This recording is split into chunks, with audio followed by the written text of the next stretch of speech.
Mr. Rosenthal, you have played for 3 seasons at Tottenham. You live in London. What are your thoughts about Radu Drăgușin's transfer to Tottenham? Yeah, obviously, Radu is a very good player. I know him, of course, playing in Italy, and I saw him live for the game against Israel. I cannot say that I've seen him playing many times because I'm not watching regularly the Italian football, but I did watch him against Israel. Yeah, he's obviously a good player and he's still young and there is a lot of margin to improve. I think he needs to improve, but you know, it's normal. Where he needs to improve? What you sensed when you saw him in the game? There's nothing particular, but you know, being more aggressive, you know, reading the game better. There's always margin to improve. Not only him, any young player. There's no, you know, there's not complete player. And of course, at Tottenham, he will face competition. Maybe the first season, it will be maybe a little bit difficult to him to break, to be from the starting lineup, you know. But surely he will get his chance to play. And yeah, he can actually you know, do well for Tottenham, and yeah, but you know, he's a young player, so you know, he should be patient. He's coming to a big club with pressure, you know, playing week in, week out in front of 50, 60,000, 70,000, you know, but I'm happy for him because he's coming to a huge club, you know. You said that you watched him in the game against Israel. Did you sense what are his qualities? What do you sense about him? What's special about him? Yeah, he's relaxed with the ball. Yes, he's relaxed with the ball. He's competitive. He's good. He's aggressive enough. There is always improvement. You know, maybe on the aerial duel, he needs maybe to improve himself. Overall, he's got the qualities, you know, he's got reasonable speed. You know, I would not say that he is the quickest. I don't think so, but he's definitely got, you know, the quality to, you know, to justify a chance for the first team, you know. He chose Tottenham despite a serious offer from Bayern Munich. And he said to his family that he wants to compete with the best players in the world. Do you think that it's a wise move for him to come to Tottenham instead of Bayern Munich? To go to Tottenham, Bayern Munich, it's nearly the same. It's really the very top level. I always say to younger players, it's better to go and to do it gradually, you know, and to try, because for him, obviously, it's better to play week in, week out for Genoa rather than being on the bench at Tottenham. And, you know, I'm looking, you know, I'm a Tottenham fan, so I'm watching maybe not every game of Tottenham, but knowing which defender are there, he will not be, you know, this season, I don't think he will play from the starting lineup unless there is injury, and this is obviously for him personally, it's not good. For Tottenham, it's good because they've got the possibility cover for the first 2 defenders, for Romero and Van der Ven. Correct. So you know, it's not ideal. It looks that both of them will stay also next season. So, but surely there's so many games, so I'm sure he will get his chance to play, and then he will have to prove that he's worth it, you know. What a new player to the Premier League feels, in fact, when he's on the pitch during his first game in the Premier League. What's different from, I don't know, Serie A, for instance? It's different because you're coming to, you know, facilities, support is much more. In England, there is much more support, even when the club is not playing well. Unlike Italy, they are a little bit more fanatic. So when the club do well, they are behind the club. And sometimes if they don't do well, they're not really helping and supporting. And in England, it's England, maybe also Germany. England, Germany is a little bit the same mentality. They would support the team until the end, even if they are losing. And so this is good for him. That's good for a new player. The correct. fact that fans are a little bit more patient than correct. Correct. There is more patient. There is more patient, and it's good for the young player. But in the other end, you're coming to a competition that you have a much better athlete than Italy, for example. So for him, it would be much more difficult to break into the first team, you know, because the Premier League has got, you know, the most number of athletes. When I say athlete, players who are physically good, fast, and strong, and it's obvious that it's much more difficult. There is more competition. And probably on the pitch, there will be less time to think about what you need to do. You have to do it right now. You have to do it very quick, very fast. Correct. There is more pressure. Yes, there is more. No, even in Italy, I don't think in the top league. Italy is also, there is a lot of pressure, but in England there is more, you know, quicker player that putting you under pressure quicker on the all. You know, it's, if you take if you, for example, do compare how many players are running a certain standard in 10 meters, 20 meters, there will be more in England than in Italy. So generally there is, you know, of course, pressure on the ball and better athletes. So, you know, it's normal that it's not going to be easy for him, but he's got a good challenge, and it's his job to prove himself that he's worth or is justified, that this transfer is justified, you know, because some players don't adapt, and in the end they don't make it, and then they leave England after that. Yeah. What is the culture at Tottenham? What Drăgușin should be aware of playing? I think that he's coming to a club that, you know, Tottenham, I can tell you that Tottenham in the last 10 years has upgraded themselves in comparison to the time where I played with Gică Popescu, was Ilie Dumitrescu. Yeah. So we played, at that time, Tottenham were, I would say, more mid-table or average. It was not yet in the top, I would say, 6. So, you know, now, of course, there is more pressure and the fans expect more. And but saying it, the fans are quite patient, and the players got time to adapt. But, you know, sometimes when you start to get results, and if the results are negative, there is pressure starting to build up, you know. Yeah. So, but on the whole, he's coming to a fantastic club, you know, and he definitely, and I forgot to say, you know, this is the most beautiful stadium in England, I think, you know. Tottenham is unbelievable. And I'm sure he will tell you, he will realize that this is the best ever stadium that he has played. I think so. What about the style of play of Spurs right now with Ange Postecoglou?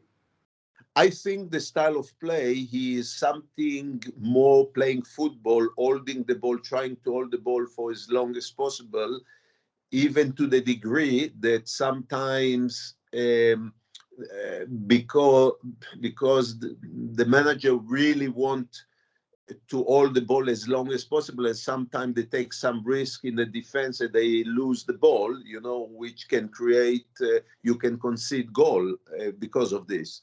So, and at times he went to a degree that it was too much, yes.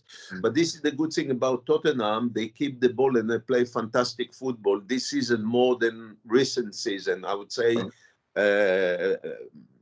Maybe in the last 5-6 years, the best football, but taking more risk also.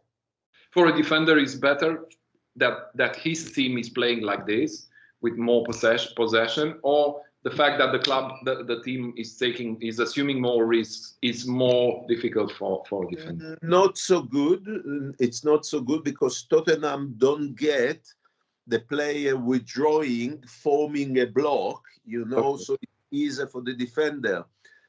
And Tottenham try to play football from the defense, so that's good. But sometimes they lose the ball, and then they are not organized. Yes. So, of course, in a contra-attack, Tottenham managed to create chances. But in the other end, if they lose the ball, they are more exposed at the back. Yes. The defender could be 1-1 versus 1 with correct. More open. And, of course, when there's more space, the opposition can create more chances and can score. Tell me another thing. What this big city of London, in which way can this city change the life of a player? Because we know London changed the life of Adrian Mutu, the famous scandal with cocaine and stuff in the beginning of the 2000s. What are the dangers in London for a player? It's not only Adrian Mutu, it's some other players. So, of course, when you come to a big city, especially in the beginning of your career, you're sometimes losing concentration because you've got so much to do it. And so this is, for me personally, a young player to come to a big city in the beginning of the career is a bit more risky business, to my opinion. But, it's not because of this that he should refuse coming to Tottenham. It's a great opportunity. So, and it depends in the individual himself. Yes. So I hope that he is well balanced. And it seems to be well balanced. I believe so. I believe so. So, there is always this risk. I mean, me personally, I look at myself. I came to London when I was 30 years old, and it's a bit different already. Yeah. But surely there is more risk coming, when you are at the beginning of your career. I see the Tottenham shirt behind you, and it's the shirt in which Gică Popescu and Ilie Dumitrescu played. Tell us something about them. Tell us something about your first-hand experience with them in the dressing room. Yeah, of course, we had a good experience. We played together. We played against each other, and we played together for Tottenham. So I only have a good memory sharing time with both of them. I think Ilie stayed longer than Giga, if I'm not wrong. Yeah, Giga played for 1 season, and then he went to Barcelona. Yeah. So, but I mean, for me, it was just great to share with them, and especially that in the beginning, we talked about this before. I've helped Ilie with his English was not so good in the beginning, so I helped him a little bit more. For him. You have been a translator for him. A little bit, yes. Not that my Romanian is great, but I understand. I can talk, and of course, I need more time in Romania to get it back. Who was your manager? Jerry Francis was the manager. It was very tough. I mean, Ilie Dumitrescu told us that Jerry Francis was the end for him at Tottenham because Osvaldo Ardiles liked him very much, but Jerry Francis was hell for him. Yeah, Jerry Francis was a manager for me, one of the best that I've had in my career, because Jerry Francis is a very, very organized manager. Mm-hmm. And the great things about this is that, you show players on the video what is their mistake and how to correct it. And this is, I find, I've learned myself, from Jerry Francis that I can help a lot of defenders to defend, because there are many. That's why Ilie Dumitrescu didn't like him, because his work ethic was, at that time, he was the star after the World Cup. The same with me also. I had this. It's not that I was not disciplined. It's just that, when you come to the, England, the game is so quick, and you need to be concentrated. And obviously, you need to do your job on the pitch, and you're not only attack player, you need also to defend for the team. We all attacking and defending together. Yeah. So I did learn a lot from Jerry Francis. In that respect, he was quite, strict. Yes. Okay. And but okay, that's good because that can raise the level of you, in your career. So you need it. I think maybe that's why he said this, but yeah, I think Jay Francis came to Tottenham and he has done very well the Tottenham, because I signed for Tottenham in a season where they nearly went down, and the season later, I'm talking about '95. I think 94, 95. I think Giga came in. Ilie came Ilie came to the World Cup in '95. Yeah. I believe so. So, from that moment, Tottenham became more stable, and they were quite done middle of the table, if I'm not wrong, or maybe 6 or 7 spots on the league. So he's done very well for Spurs.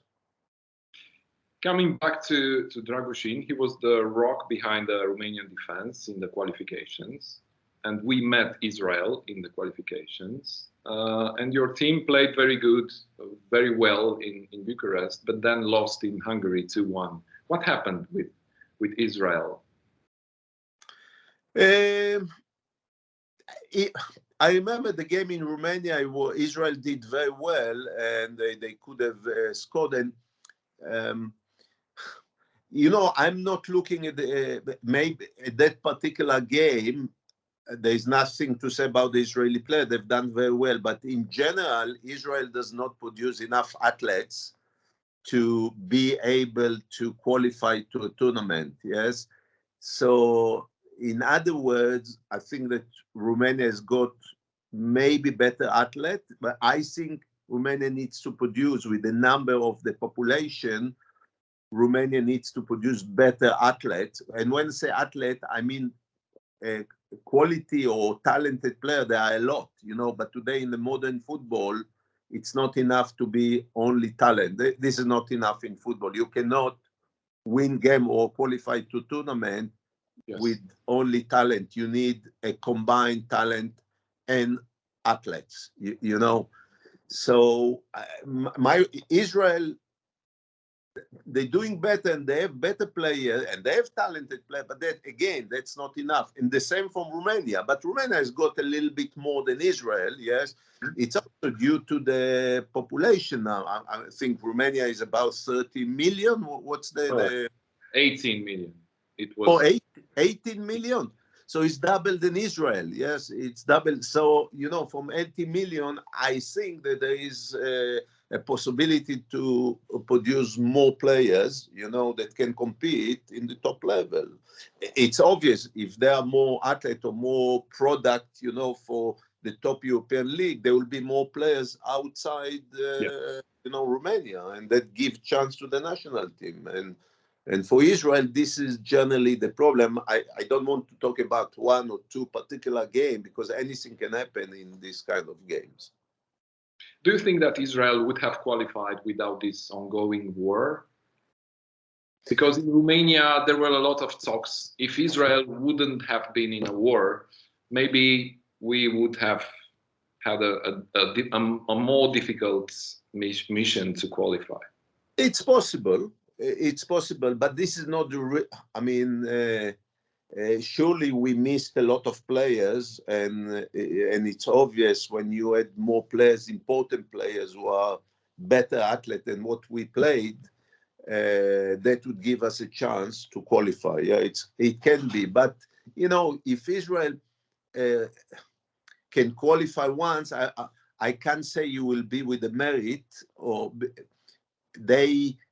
maybe they can qualify with luck, but you need to start to build the method of players, athletes. I'm not talking about one tournament is not enough. Obviously, Israel is not a big country, but it's a long time where we've been trying, but we couldn't make it, you know. So we always go back to us playing against countries who produce more athletes. Yeah, so that's the differences. A few people know that your father was born in Romania and he left for Israel at 17 years old. How is he right now? Is he he became 90. 90. Wow. Yeah, 90 this year. Yes, he's still quite in good health, you know. He's still he's still interested every day to look at the news of Romania, to understand the politics. He tells me who is doing what, you know. So, you know, when you're born there, you know, some people born in country, they left, and, you know, he is now 90, so he left, well, we're talking about 70 years ago. More than 70 years ago. About 73 years ago. A lot of people forget. He won't forget. No, he will not forget. And of course, he still has friends who are still alive, but younger than him, that he speaks Romanian because that's his language, you know. It's obvious, you know. So if you wanted, I will let you talk to him one day if you wanted. It would be great to speak with him. I'll try to put him, yes, but his hearing is not good, so. but is he affected by the war? Is he close to the... Not really. No, not really. You know, quite. You know, my parents live in Haifa, so they're okay. There's no problem. But yeah, I mean, it's the good thing is what I like, the fact that I've been with him back to Romania twice when I played for Standard Liège, when I played for Bruges. We're talking about in the years between 86 and 90 that I was in Belgium. So I've been with him to Romania twice. So I think he was happy to come back and to go to a place where he was born and to see a little bit what he missed during long time, you know.